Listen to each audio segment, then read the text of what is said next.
Hey, everybody, welcome to the True Crime Squad. I'm Christy Brower, here with my sister, co host, and partner in crime, Katie Weaver. Hey, Katie, Hello. how's it going? It is going. I understand, when you came home from California, you were freezing to death. Yes, A week in the Arizona sun, and I am freezing. And I had I a bet. bout with altitude sickness. You did? Wow. Isn't that weird? You'd Yeah, think you'd be immune having lived here your whole life, but I know. Every time we go to Colorado, people are like, now listen, you'll probably get altitude sickness. And we're like, our altitude's the same as yours. yeah, Yeah. you're fine. Yeah. Wow. So But a week in I'm, Arizona did it for you, huh? yes. I don't know if I'm allowed to leave town anymore. Well, well, that But is pretty funny. it's yeah, wild. But anyway, all is well. I have a bunch of crows outside yelling for food and Ooh, making me nice. so Yeah. happy. Yeah. What Well, can I spring say? is trying to sprung here. Um, It is. but we got a whole bunch of snow right before spring decided to do its thing. So Yeah. it's pretty much wet and muddy now, and it's going to take a Hmm. while for all this snow to melt, I'm afraid. Yeah. We need some good But windy days to help knock it yeah, we down. do. That helps take it way down. Yeah. Well, it is Tuesday, and we have a lot to get to. So, Mm. Katie, I know you're going to kick us off with a little Florida man.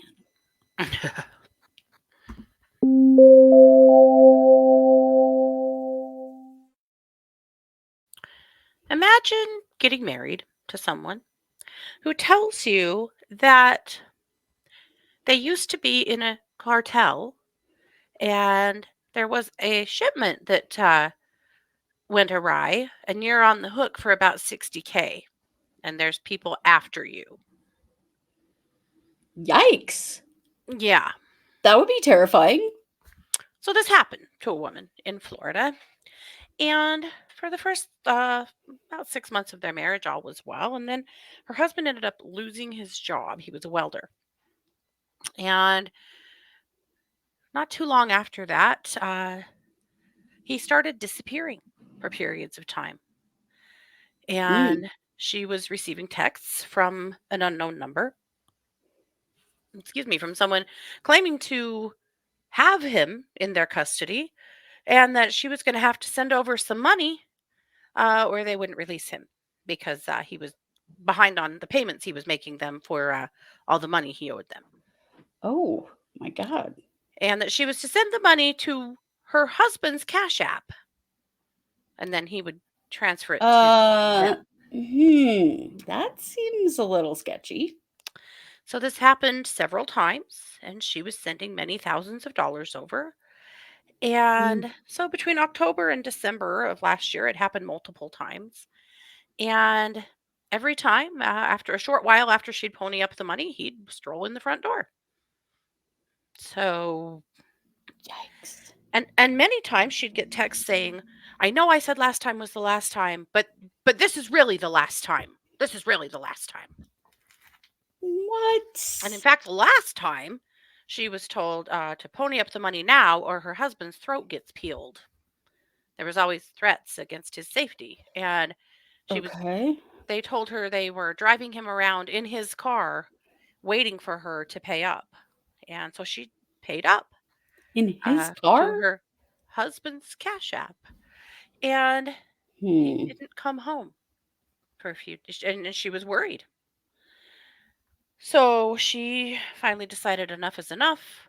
These cartel people have hounded us long enough, and she went to the police, which was the thing she was not supposed to do. So the Hmm. police said, "All right, yeah, we'll look into it. This man's been kidnapped." So they took that phone number that had been texting her, that she did not know the origin of, and it Hmm. turned out that was a phone number that was registered in her husband's name. Yeah, I thought I smelled a rat here. Hmm. And so they started to unravel this situation and they put a bolo out on his car, and it didn't take very long for them to find him driving around. Driving him, he was kidnapping himself in his They own car. pulled him into the police station and he spilled his guts. Turns out he was slipping away and then demanding money because A, he was hooking up with other women, and B, he has quite the cocaine addiction. Oh boy. And it sounds like in the year that these two have been married, he's extorted her for around $120,000.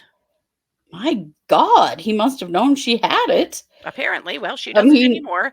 When she finally went to the yikes. police, she said it was because she had under $10 left in her bank account Oh my God. from all of her heroic attempts to save his life. What an ass. He also admitted to the police that Buddy. he has actually never been in a cartel. Big surprise to all. This Yeah. right here Shocker is not. Eric Johnson. And this all Ugh. happened in Indian Harbor, Florida. So he's now been charged. He has some drug charges because he had some cocaine on him when he got arrested and a pipe. And now he's been charged with extortion and fraud as well. And his poor wife is left devastated, penniless, and dumb as hell. Wow. Yeah, That is so sad. it's way sad. But agreed. Why would you put up with this multiple times? And I why? mean, She I think said I it was probably would have weird. called the cops the first time, Mm, frankly. for sure. She told the police when he would come back, it was weird that he never had much of an explanation about where he'd been or who had him or what happened for a good reason. Yeah. Yeah. In fact, Wow. on mystery phone, the police found lots of instances of him sexting with other women during the time that he was waiting for her to pony up the funds. Wow. Wow. Wow. What a creep. So this Florida man is an epic piece of shit, and his poor wife, Mhm. hope she can recover from this and ever get her sense of trust towards another human being back in her life. And Right? yeah, I hope you learned a little bit about not trusting these fools. Wow. That's just terrible. Hmm. I hope she leaves him. I You worry mean she for her she hasn't? won't. I don't know. I mean, he's in jail, but you know, this kind of seems like one of those cases, you know. Yikes. Well, yeah, I hope so too, because, So, darling, run, run, yes, run, run, run, run, run, run. get the hell away from this moron before he gets out of jail. He will not change. Mm-mm. Yikes. So, boo on you, Florida man. Boo on you. Yeah. Well, with that, I'm going to turn it over to you for our main case. Okay.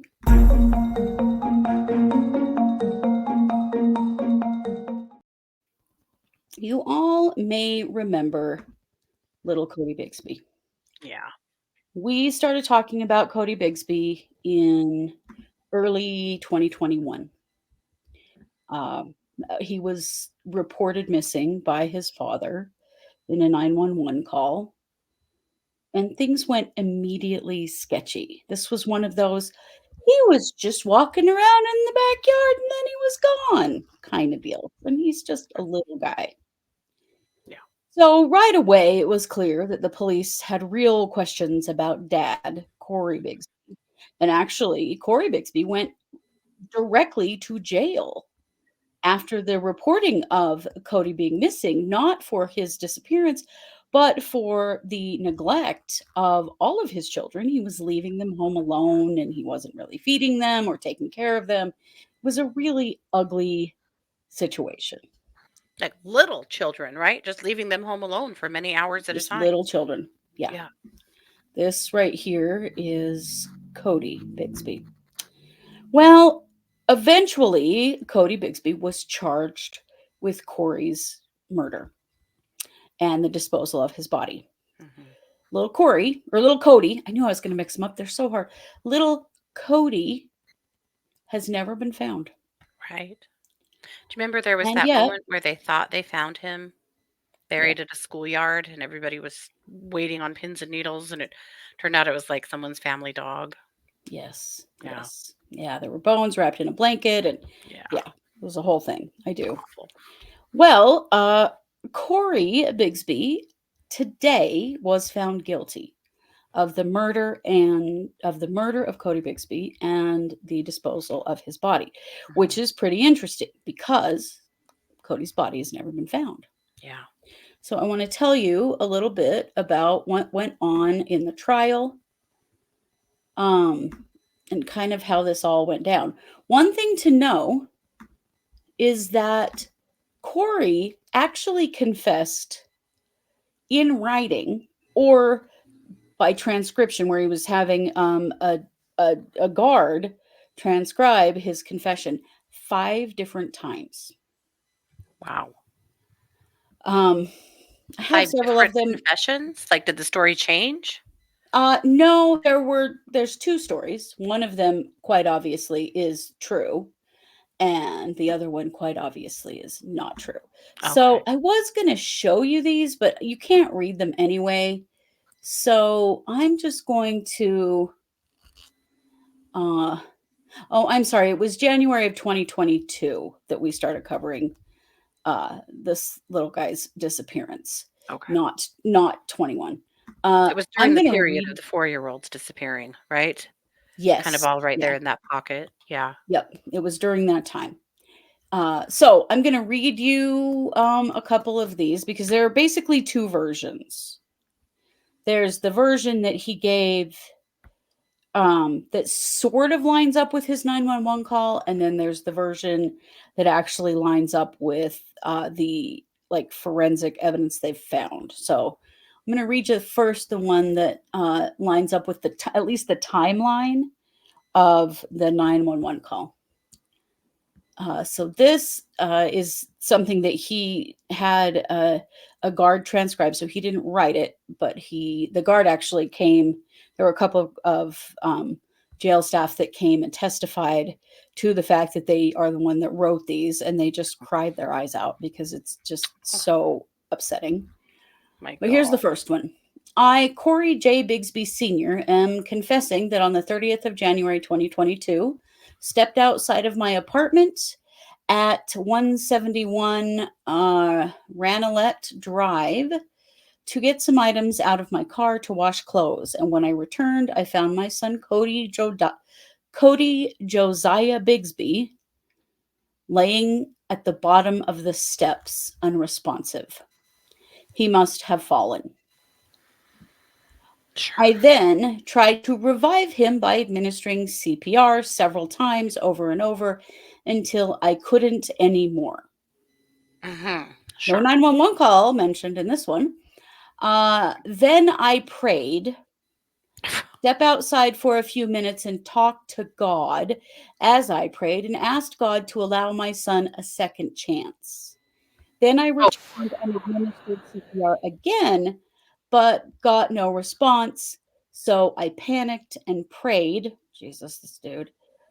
After that, I placed him into a trash bag and put him into the back of my truck.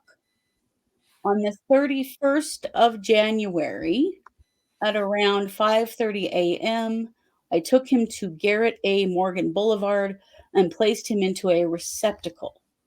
After I realized it was a trash can, what did you think it was? oh, Human body recycling, Cory Bigsby? Jesus. After I realized it was a trash can, took him out and put him into a hole I dug beside a tree inside the tree line. He had tape around his ankles and wrists, a cowboy's rug under him, Beats headphones in his ears. I then ate and placed his bike and some trash after I ate at the scene. And then he signed it. The hell? Right.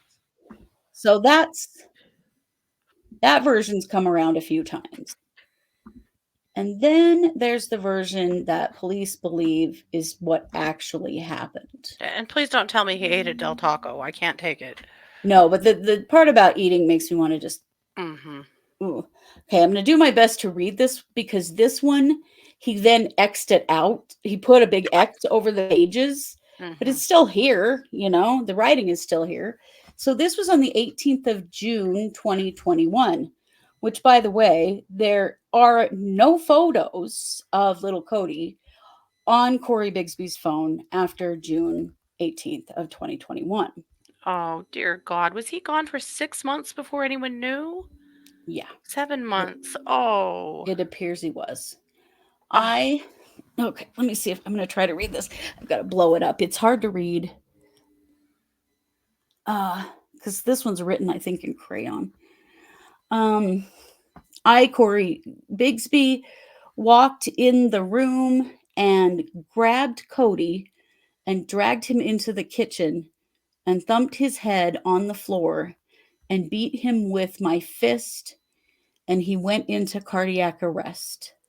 And I tried to perform CPR. Then he did not respond. Then I went upstairs with Cody and put him into the tub. Then I did something to see if he would respond. He did not, so I hid him and prayed to God to bring my baby back. Then I took him in the room and laid him on the bed. And then I went somewhere. This one's partially torn. And got a flashlight and charged it. I then went to the gas station, put gas. Then I went to the store and got snacks.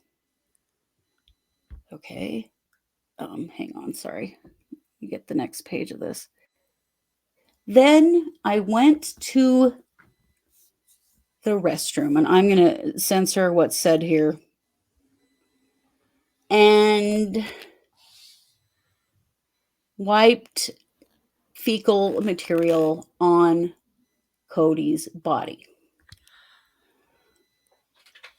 What? And then, yeah, I went to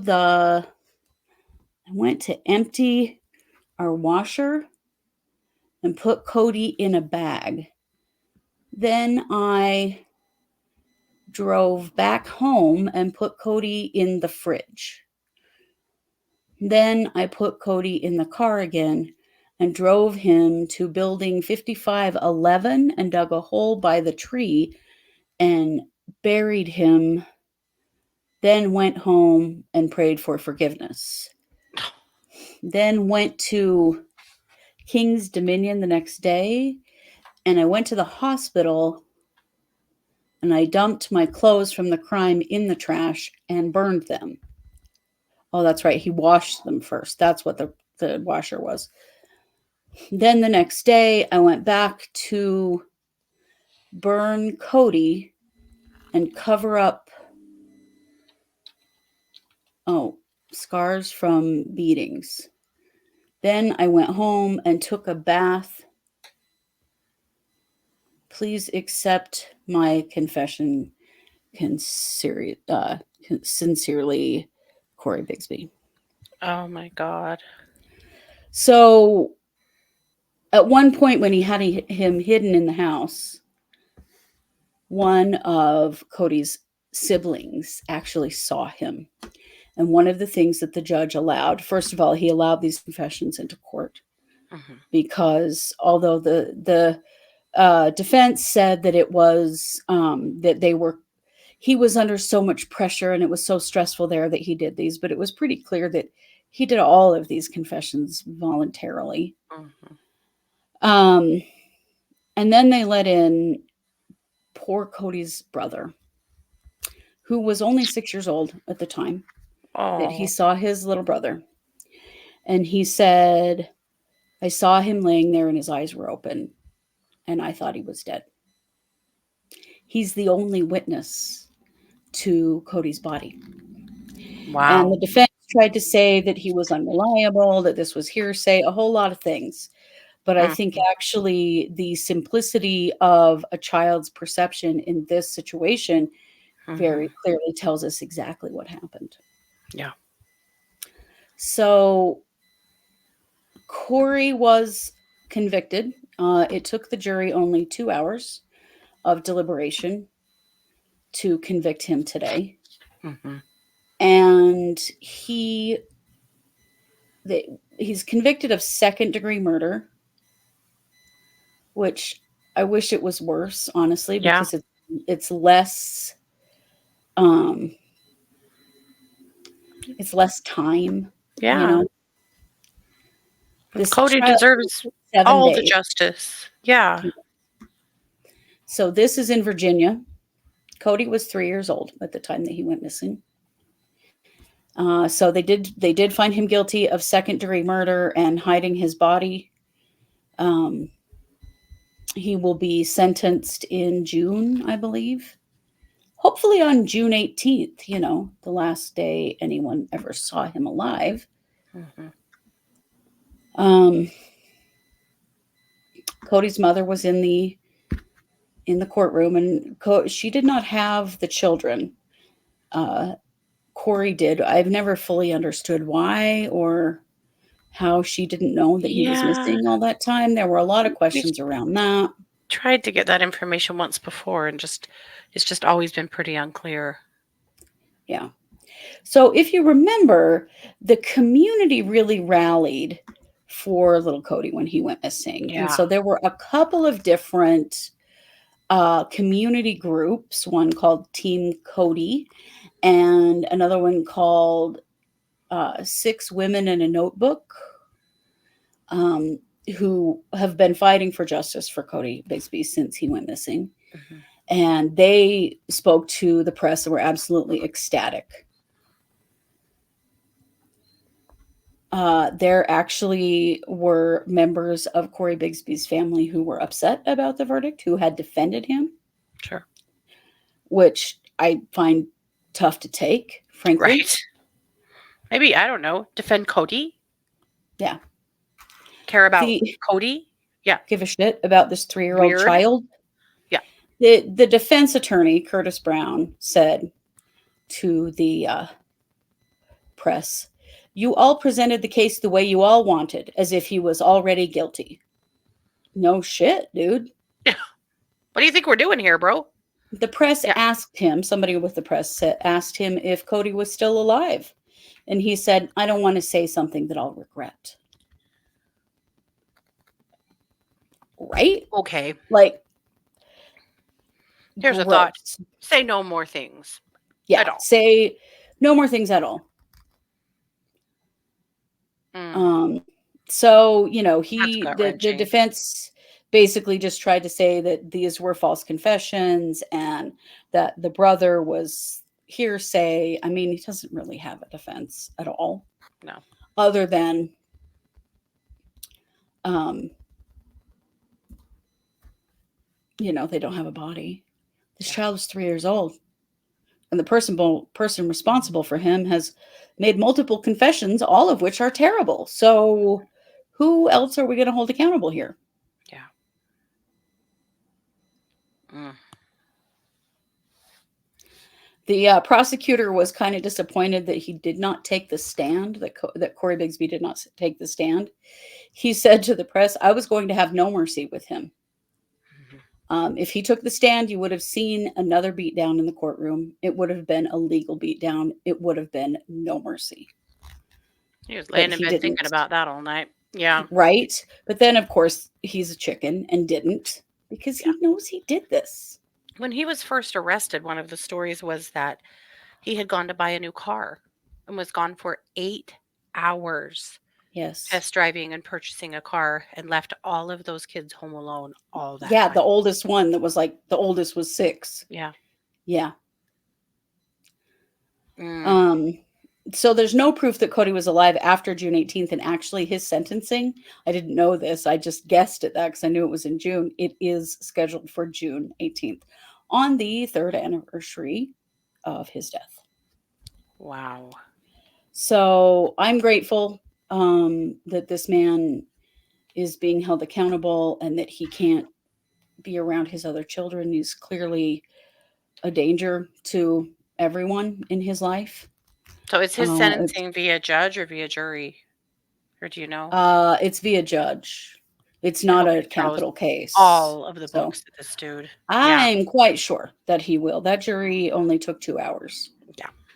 They did closing arguments this morning, and then it went to jury, and they still came back with a verdict Today. today. Yeah. Good. So there's no doubt in anybody's mind what happened here. And he's been sitting in Mhm. jail all this time, hasn't he?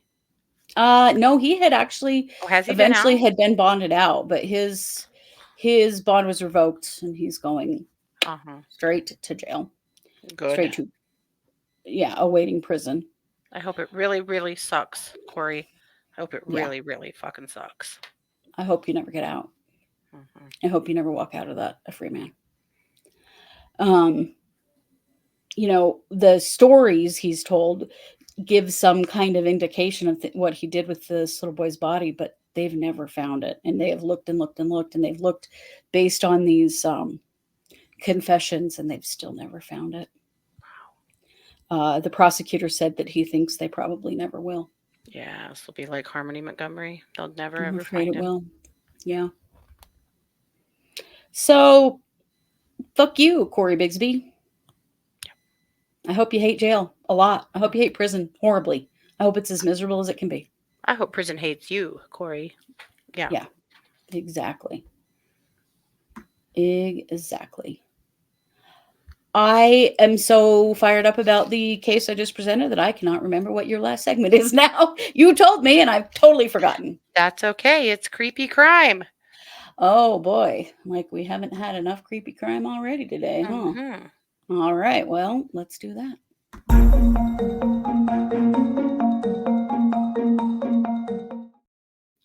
I might lighten this up just a little. And that was very hard to hear, I'm sure for all of you as well. But Yeah. turn the tide a little bit and tell you about these two fools right here. Oh, I know what this is. Yes.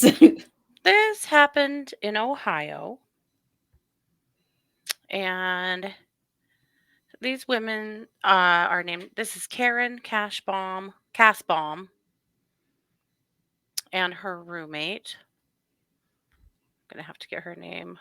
Laureen Ferraro. So we have Karen and Laureen Ah, here. Okay. two stable Karen, geniuses. yeah.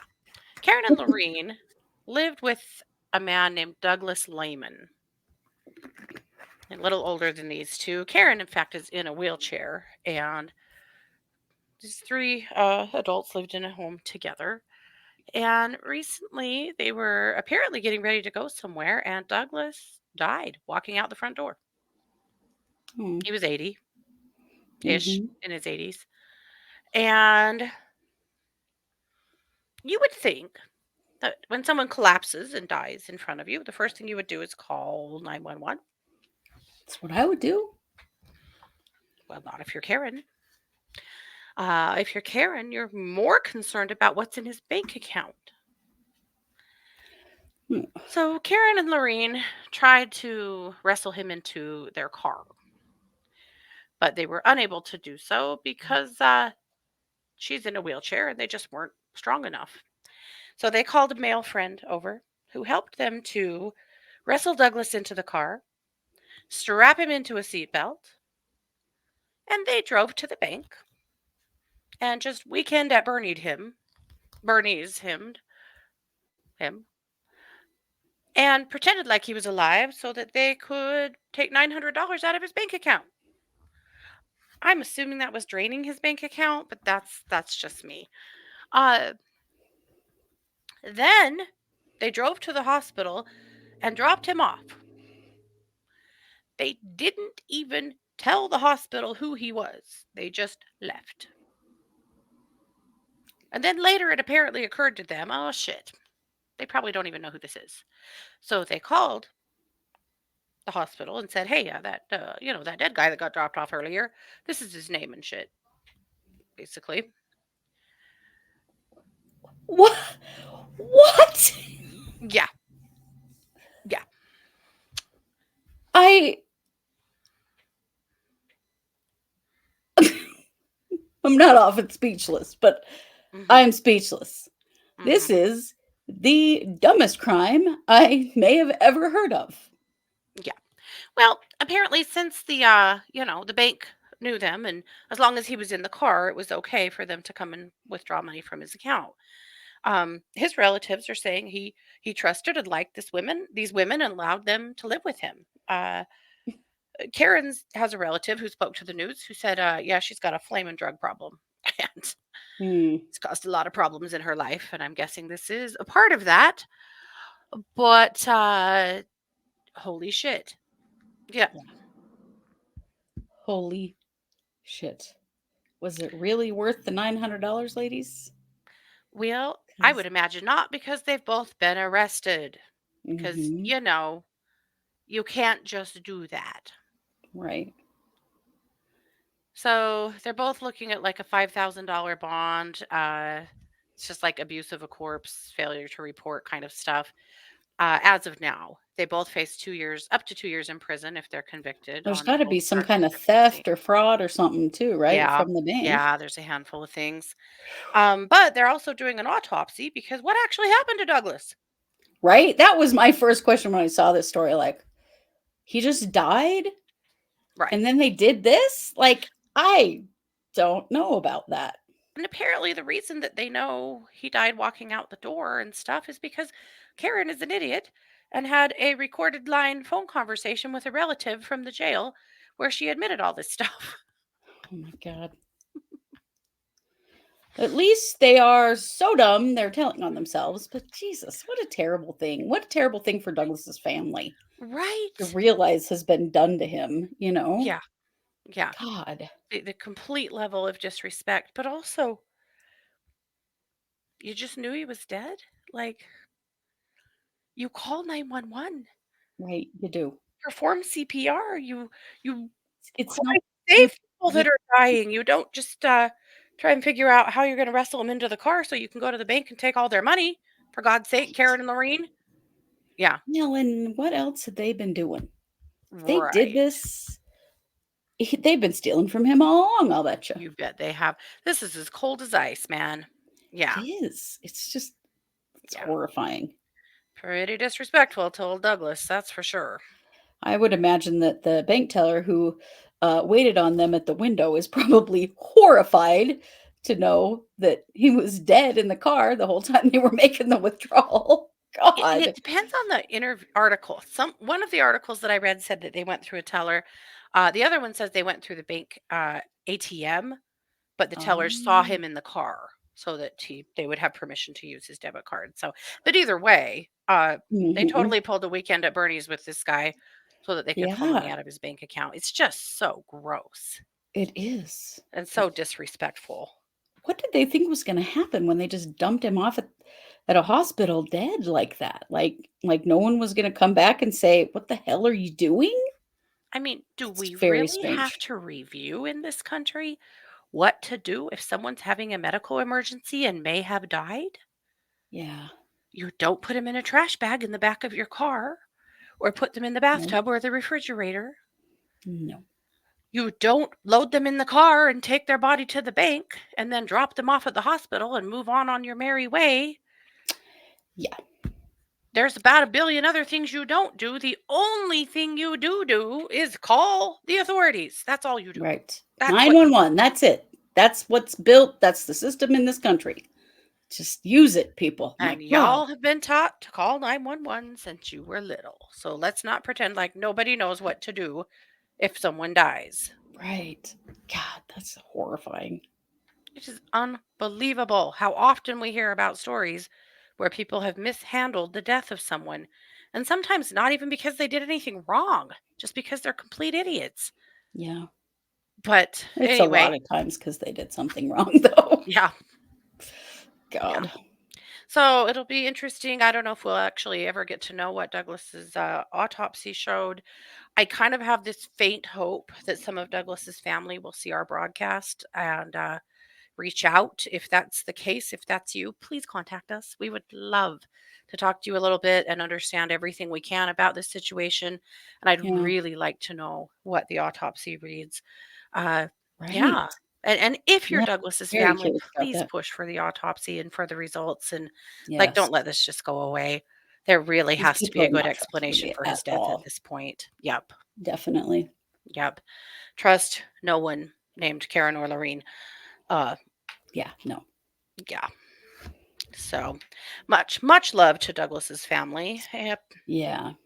And Karen and Lorene, because they obviously have shamed everyone. So Yeah, their families are probably really loving them right now too. they're probably hoping they both go to prison for a couple years to give Yeah, everyone a break. no kidding. All right. Well, that was an interesting episode. How are you We doing? Are kind you of went okay? Are you guys everywhere. okay? Yeah, everything's going all right. That was a little wild. I don't know. I'm just glad Cory Bigsby's off the streets, at least for a while, hopefully forever. Me But too. Me too. And I would have wanted more, but at least there's justice for Cody. I mean, yeah, there's something. and good on the community groups also. Huge props to them for Yes, giving a shit. definitely. I'm amazed at how Yeah, often it takes a community group gathering to get any accountability at all. So good on right. both of those groups for To doing make that. sure. Yeah, well, we have to hold our legal systems accountable. They work for us. Absolutely. And it is our job in our own communities to keep an eye on that and hold them accountable and make sure that they know if we don't like what they're doing or what they're not doing. Well, when it's the family that appears to possibly be the perp, Right. not saying you should all run out and accuse everybody, you shouldn't, but Mm-mm. you should get involved and care and be Mhm. loud and make sure that the police and the media know that we care about this situation. We care about this person. Yeah.